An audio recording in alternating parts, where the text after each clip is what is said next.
Okay, so welcome back, everybody. All four people that are probably listening to this, one of them being my mom. Um, so I just spent the last about 5 minutes or so trying to figure out what am I going to talk about today. I guess that's like first thing, but everyone has like a list of everything they plan these things out, and I'm a little tad more prepared. But right now I'm in the mindset of just getting into used to doing this and getting in the habit of doing it. So trying to discipline myself. So right now it's just who knows what you guys are going to get. But thankfully, I actually keep a book. I have a little notebook. I have a couple. But in it, I have a whole bunch of ideas that I would write down. So sometimes I get them from books. Sometimes just it'd pop into me while I'm riding on the subway or on a plane or whatever. So I just kind of write them down and jot them down. So I have some of those on my phone. But this book, I was just out in California last week, and I have a storage unit out there, so I was going through a bunch of crap, and I found my old notebook from some clients, and in the back, I found a whole bunch of little notes about things that I wanted to like talk about, or I always thought about writing a book or something, so these would be like, just ideas.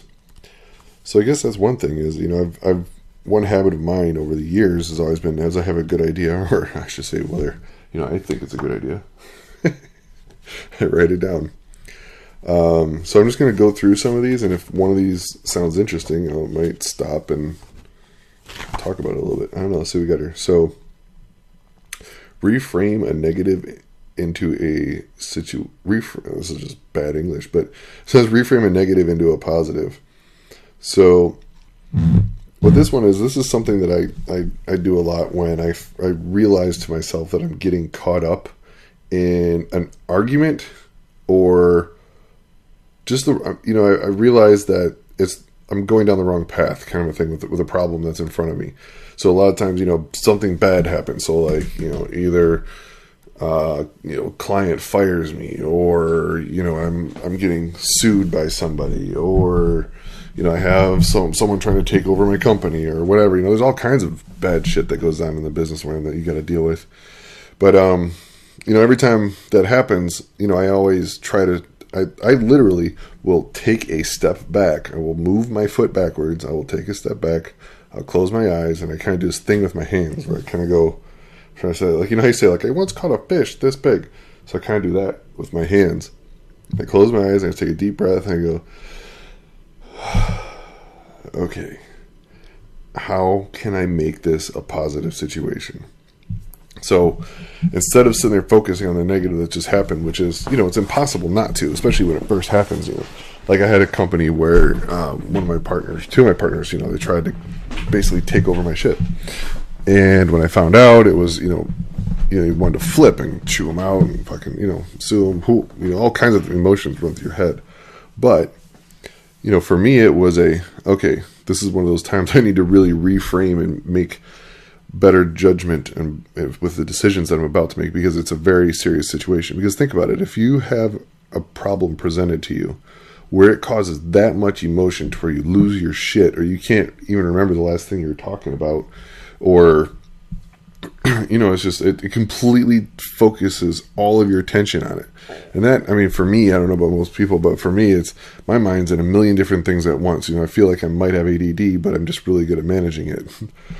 But, so if something is that serious to where it's just sucking all your attention, your time, even when you don't have to be thinking about it, like you're laying in bed or you're taking a shit, and you still think about it and you're still pissed off about it, it's like that shit's consuming some serious time and cycles away from other things that could be more important.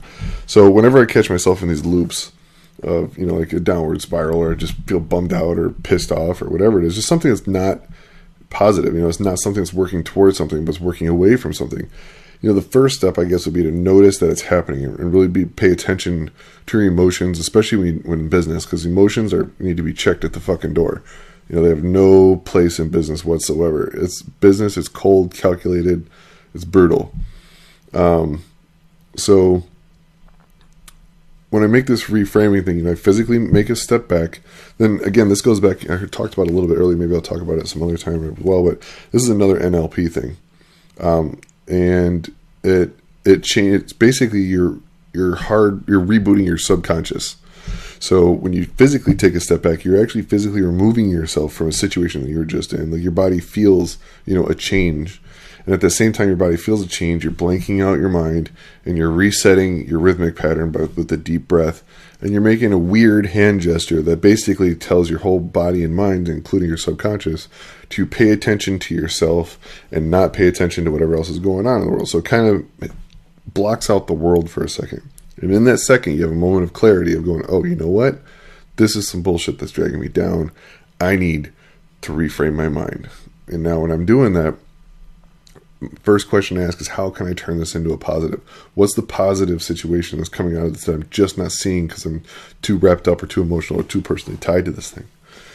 And so like, this is one example where, my partners that I found out they were trying to force me out of my own company. That's brutal. I did a reset, and then you know what I came to the conclusion of? I was like, well, hey, you know what? These dudes want me out. Then two things. One, the company's doing pretty good. So that's good, because I'm always worried that my companies are never doing good enough, like always.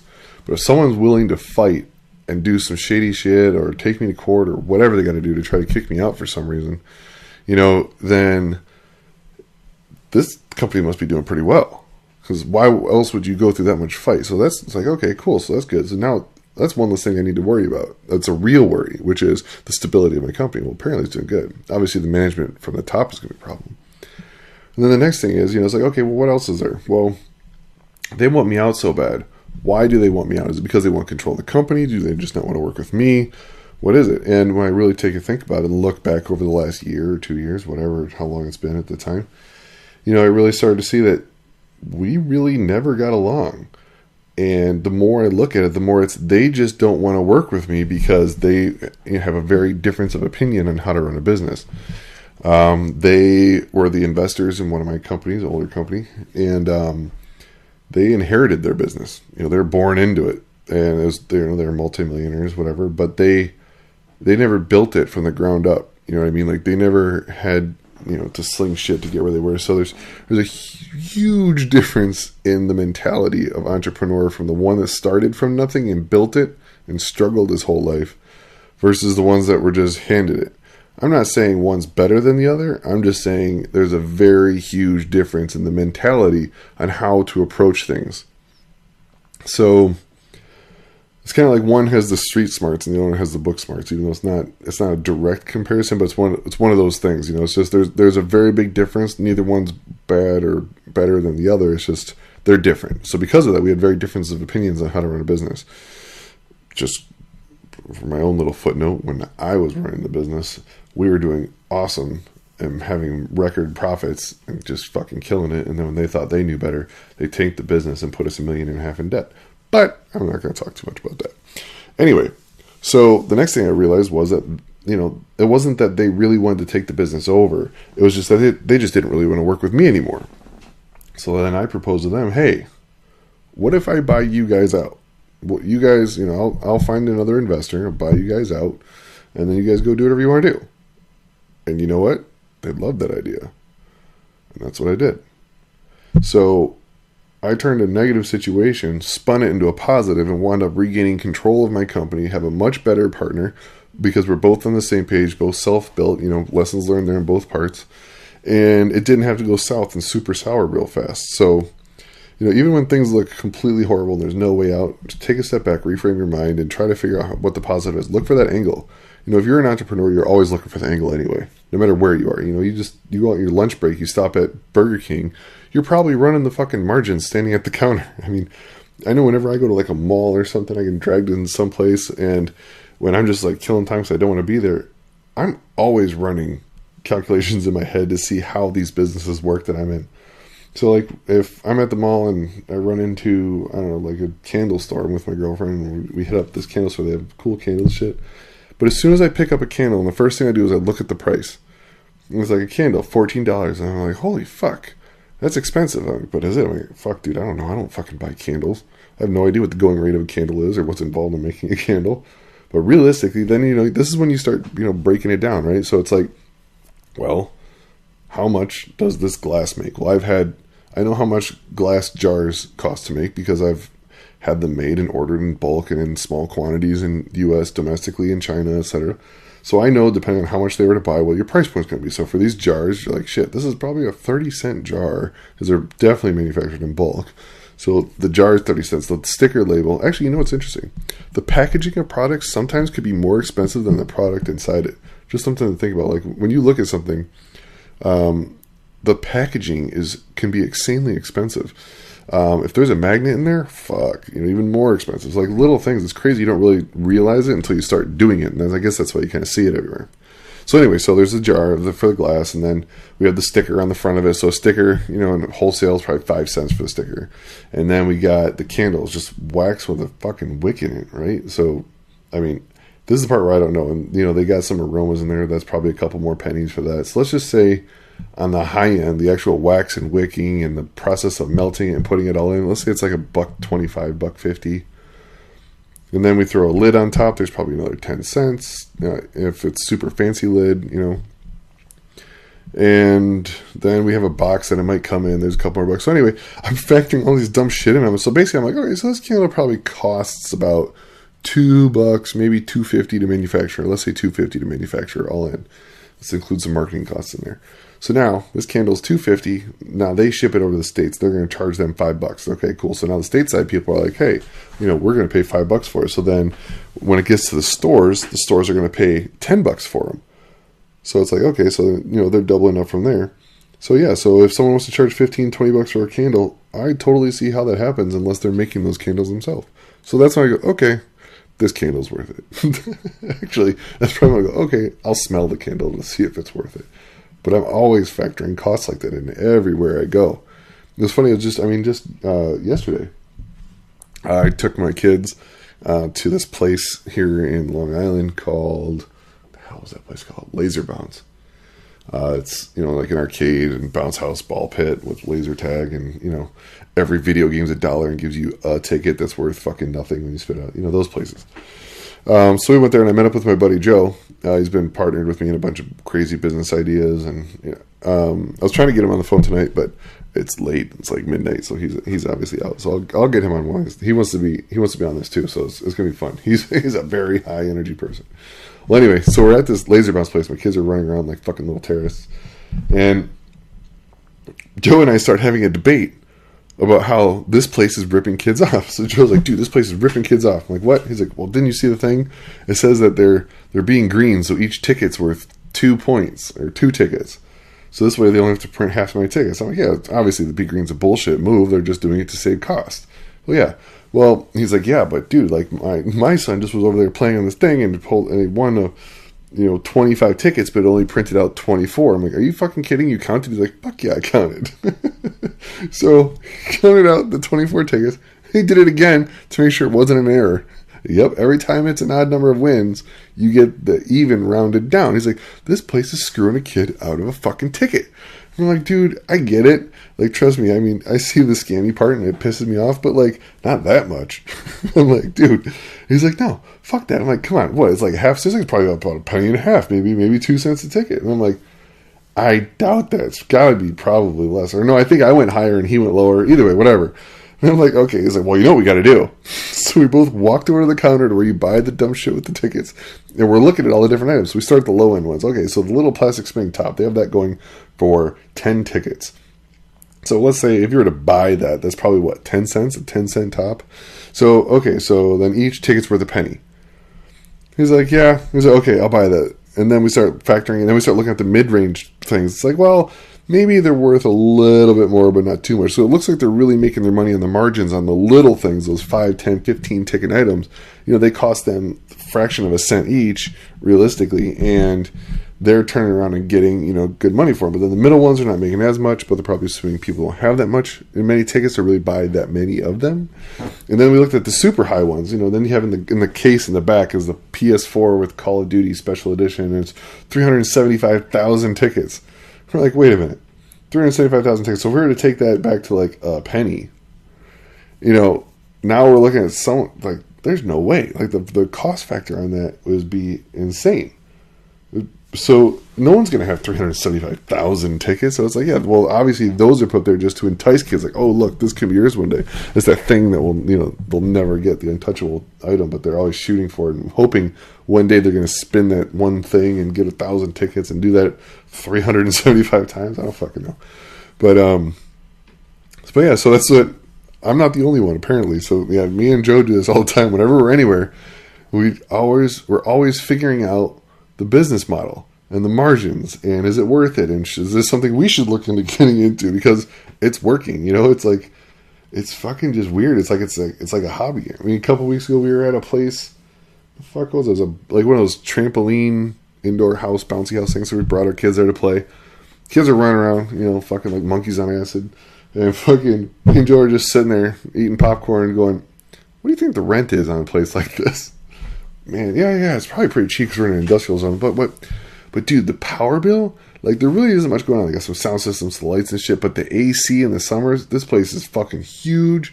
I know those. I run a bunch of 20-ton units. Those fuckers are $20,000 a pop just to buy them and then running them. And, that's probably another $5,000 a month in power. So that's a good chunk of change right there, especially during the summer. Then the wintertime, fuck, they better have gas heating. They probably don't. Fuck, that's got to be even more expensive because I don't see much insulation. And look at those big ass fans. Those fans are huge. Those things are, and I've seen like big ass fans like that, and those things go for like $50,000 a pop, and they got 4 of them. There's $200,000 in fans. So it's like, we start breaking it down because then we start saying, okay, now how much do they charge per person? They charge $10 per person to come in here. How many people do you think come in? Well, they do in shifts. They got about 100 people. So, okay, cool. So they're pulling in, about $1,000 every 45 minutes. Like, yeah, but that's on the weekends when it's, when people actually want to go out and do shit. And right now it's raining outside, so a lot more people are looking for indoor stuff, so it's probably more packed. Okay, cool. So we start factoring in, the slowest days versus the more popular days. But obviously you got to take off for holidays and vacation time because no one's going into the bounce house at Christmas or Christmas Eve, right? And then winter time, is it slower or is it busier? Like, is it slower because it's something indoor to do? Is it busier because it's something indoor to do, or is it slower because, fuck, man, it's far, it's cold, I don't want to go, I don't know. We didn't go during the winter time. But anyway, but in the end, we wound up deciding it really isn't worth it, like, unless you had scaled it really large. Just the margins just didn't seem good enough, especially with all the employees. There are so many employees there. Employees are such overhead, it's insane. Like, you want to look at a business, don't ask yourself how much the rent is. Don't ask yourself how much the product is that you're buying. Ask how much is that motherfucker behind that counter getting paid right now? And how many of these fucktards are in here getting paid that right now? Like, that's the part that's expensive. Shit. Just look, if we were to pull up, let's say your average guy, like a retail store. Fuck, there goes my phone. I was going to use this calculator. Let's say your average guy works in a retail and he's making $10 an hour doing, surfing coffee. He's there for an 8-hour shift. Okay, cool. So 10 times 8, $80. Not a big deal. But now let's say we got 5 people working. Okay, so that's $400. Okay, so that's $400 you got to pay just in labor of the hourly wage. That's $400 a day. Now, let's say you're open 30 days a month. So 400 times 30. Now you're looking at $12,000 a month just in labor costs. And that's only the pay that you're paying them. That's not the benefits that you have to give them, should you have to. That's not the labor taxes. That's not the Social Security you have to pay on them. That's not the lawsuits and liability that they bring in. That's not the insurance that you have to pay to cover for, one of them fucking punches a customer in the face. There's lots of added costs on top of that. So realistically, you take on like another 25% and throw it on top. So if we're doing 12,000, half is like 3,000. So you're looking at $15,000 a month in labor costs for 5 employees at $10 an hour. $15,000. So throw in rent. There's, let's say, $3,000 for your spot, whatever the fuck it is. If it's something small in a little strip mall or some shit. So there's, now we're up to 18. Throw in your utilities. Let's just say they're cheap. Let's say $2,000. Now you're at $20,000. You're spending $20,000 a month to run a business, and we're not even talking about cost of goods or any other services that you have to pay for, like business licenses, CPAs, attorneys, and all that other fun tertiary shit. So you're looking at $20,000 a pop just to operate. So that's why it's like whenever I walk into a store, the first thing I always look at is how many people do they have working here? Because a business that has very few people, runs efficiently, and has high margins, and it's a dumb work like non-skilled labor, fuck, sign me up. That's some shit I want to get involved in. So the first time that the epiphany really happened was, so this all it was like years ago. It's funny. I was hanging out with Kevin Smith out in L.A. Last week. I was just talking to him about this story. It's a very similar situation.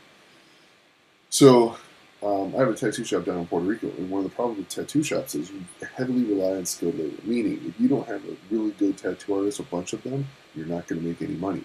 So you're really dependent on the labor force that drives the shop. Where regardless if you don't have, if your store runs on non-skilled labor, like a Cold Stone Creamery or Starbucks or anything, where you can train that person in 2 weeks and they can do the job. They call that dumb work. You know, anybody can do it. You're just a body filling a position. If you can do it better, great. You're going to get raises and better tips, whatever. But either way, it's dumb work. It's non-skilled labor. From a business owner's perspective, I love that shit because they're replaceable. So when someone quits or they're doing a horrible job, or they produce themselves as a liability, you can get rid of them and replace them, and your business won't really suffer that bad. So that lesson I learned the hard way from running the tattoo shop. And when I lose an artist or whatever, it's like, if I lose an artist, fuck, we have a big chunk of income for the shop, and now I got to replace them. Now you're hurrying to replace them, but you don't want to replace them with just a shitty artist, because then you'll lose clients and your reputation goes down. So that's a whole other thing. It's a pain in the ass. So anyway. Fast forward. I'm now in LA. I went out to meet with some friends of mine. My buddies Jack and Jeremiah. We went out to go see. Who was there? I Hate God. They were playing out in LA, and I flew out to see the show. They're notorious for never finishing a tour. So if they start on the West Coast, I know they're not going to go over to Europe. So I'm going to fly over there so I can see them. Anyway, so got to see the show. It was awesome. But anyway, so I'm out in. What was it? Was it Sunset or Hollywood Boulevard? I don't know. The one where fucking Rainbow Room or Viper Pit, all that shit up there is. I forget. Anyway, up there was a Pinkberry, and we went inside because my buddy Jack's like, "Oh, fucking Pinkberry!" So we had to go in and go to Pinkberry. What the fuck is a Pinkberry? So we go walking into this yogurt place, and as soon as we walked inside, I went, "Holy shit!" My buddy Jack's like, "I know, right? Fucking check this shit out. You get to make your own fucking yogurt. You get all these fucking toppings. This shit's bomb. It's fucking good for you or some shit. I don't know. Who gives a fuck? And it's cheap." And I'm like, this business is fucking perfect. And the first thing I did is I walked straight up to the counter and I asked the worker, I was like, "Hey, how much do you think those ice cream machines back there cost if you were to buy them new?" He's like, "Oh, I don't know. They're pretty expensive. They're like probably I think like $12,000-$15,000. I'm like, "You have 3 of them." He's like, "I know." I'm like, "So that's a $45,000 investment." Other than that, there is shit all in this place. There's a couple bins with toppings in it, and there's a guy standing there that looks at the scale that says how much it weighs, punches in the number, takes the money, and hands him the change. The most dumb work possible, and he just restocks the stuff. So the thing is completely automated, and the customer does all the work themselves. So all you gotta do is build the place. So your initial cost is $45,000 for the thing, probably a build out, probably $50,000 to build the place out. Franchising fees, I don't know. But you're looking at like maybe I would say no more than $200,000 tops. And that's, dude, there's no way. It's gotta be less than that. I would say closer to like $150,000. Just open up a Pinkberry, maybe even less. You probably do it for $120,000 if you really fucking cut corners or some shit. Anyway, so see, that's my mind. I'm going off on a ticket about all the different things. But so I started seeing this Pinkberry. I'm like, "Fuck yeah, this is what I want. This I want to get involved in this shit." So I contacted Pinkberry and I said, "Hey, I'm down in Puerto Rico. You don't have any Pinkberries down here. I want to be your Pinkberry guy. I have, I've done business down here in Puerto Rico already, so I already know the business laws and everything. I'm in a strip mall. There's a place vacant right now. I know the landlord. He's going to be down. Let's do this." And I said, "Oh, that sounds awesome. It's great. Send us all this information about yourself and whatever, and whatever franchise experience you have and what you've been doing." So I sent them all my stuff. And then they're like, "Yeah, sounds great. You're really into Pinkberry. We're so excited to have you. unfortunately, we don't deal with people that don't have any franchise experience. He's like, what the fuck? Here we go with that catch-22 bullshit. You can't get a credit card because you don't have any credit, that kind of crap. So yeah, so I can't get into the franchise because I don't have any franchise. I'm like, who gives a fuck? I'll pay you all the money. Just tell me what the licensing fee is and I'll fucking pay it. Like, I want this. It's Puerto Rico. It's summer all the fucking time. It's a perfect place to do this. And they're like, sorry, you don't have any franchise experience. They're like, find someone with franchise experience and partner up. And I'm like, God damn it, I hate partners. So, and it's like, I don't want to just go find a partner because down in PR, it's like partners, like, fuck, dude, you're marrying a person. You better know that fucker inside and out because shit's going to get fucking crazy. And when it does, you guys better be able to work it out. It's probably a good idea. You should probably have a plan. Like, we have operational agreements and that kind of shit, shareholder agreements and stuff when you go into a business, but there should be an agreement or some kind of like, look, when we disagree on shit, this is how we're going to do it. Not that dumb, we're going to get a mediator and a lawyer, we're going to do this, we're going to I mean, literally there should be a fucking thing that says, look, you know what we're going to do? Every time there's a huge disagreement, we all go to the fucking bar, we all do 3 fucking shots, wait 10 minutes, we all tell each other one thing that we like about how well they're doing in the business and how it's benefiting the business, so that we're all on the same page, and we're all talking about good things about each other. Now let's solve the problem. Like, they should be that detailed and technical, the operational agreements. You will go out, get fucked up, and then bro it out. Like, that should be it. Anyway, so, back and forth. So I'm like, what the fuck do you want to do this? So I'm like, okay, I gotta pick a partner that has franchise experience. Like, I don't even know anybody. So I started making phone calls to every person I know in PR saying, hey, do you know anyone that owns or operates any franchises down here? I need to partner up with somebody. And then eventually I got someone, then finally, my landlord's, like, kind of, I don't want to say secretary, the guy that, like, did all the footwork, I guess, for him. He was like, you know what? I know the lady who has all the Cold Stone creameries down here. I'm like, oh, perfect. Because if I can get with her, she already knows the frozen, dessert business thing down there, so she's got that. She has franchise experience, that's obvious. And she'd be directly involved with the only thing that could possibly be competition. So I'm thinking, I think this is going to be a good one. So I told him, like, look, present her this pitch. I want to get involved with Pinkberry. Oh, fuck. I just realized I've been using the wrong microphone. Hold on. Okay. Fuck, sorry about that. That sucks. It was probably really shitty sounding the whole time because it was on. You probably hear the fan and shit going on my laptop. Oh, damn it. Sorry, I'm new to this, and my laptop's got a shitty fucking lightning bolt port. So if I bump the laptop, the big screen disappears. And apparently a feature is that this software stops recording. And then when I go to start recording again, it automatically selects the built-in speaker on the laptop that's positioned right next to the running fan. So you don't get the high-quality audio of my amazing voice. Anyway, so I told my buddy to take this pitch to the, fuck yeah. Notification just showed up on my computer. High on Fire is playing tomorrow at the Polish National Home. So I'm going to see High on Fire tomorrow. That is fucking awesome. One of my favorite bands. Anyway, so I told him to take this pitch to the Cold Stone Creamery lady. And the pitch was very simple. I want to be involved with Pinkberry. They're down, but they want me to have someone with franchise experience. I'd like to partner with you because you have franchise experience. I will pay for everything. I will run everything. I will do everything. You don't have to do literally anything other than put your name on the form that you have franchise experience, and I'll give you 20%. Now, that's a huge amount for doing nothing. Like, honestly, it was ridiculous, but I wanted to make it so good to where, she'd be like, awesome, yeah, that sounds like a good idea. And the way I see it, I'm cutting my teeth. I'm getting into the franchise business, so it's one of those, pay to play. So I want to be involved in franchise. Well, the first one, I'm going to fucking eat it, to get that experience. And I'm fine with that. I've done that tons and tons of times. So, pitched it to her, and he came back, yeah, she's not interested. Like, what the fuck are you not interested? You don't have to do anything. I'm basically saying, sign your name on this form, and I'm going to give you free money. She's like, nope. Like, she wouldn't even want to meet with me. I was like, fuck, brutal. Okay. So that was the end of that one. So I think that's good enough for tonight. I would say I'm all distracted with my microphone bullshit. Now I'm all bummed out. I've got to step back and reframe this. And you know what it is? I can already tell you. What I'm going to, it's like, yeah, I'm learning these little things. So what I'm going to do now is next time I start this shit, I'm going to make sure that this thing just never happens again. So, I mean, I say that, but watch the next one. You're going to start switching to really shitty audio. Anyway, I'm going to take off. My name's Adam Kellen. I am Art of the Hustler on Instagram. And you can go to artofthehustler.com and listen to these podcasts there.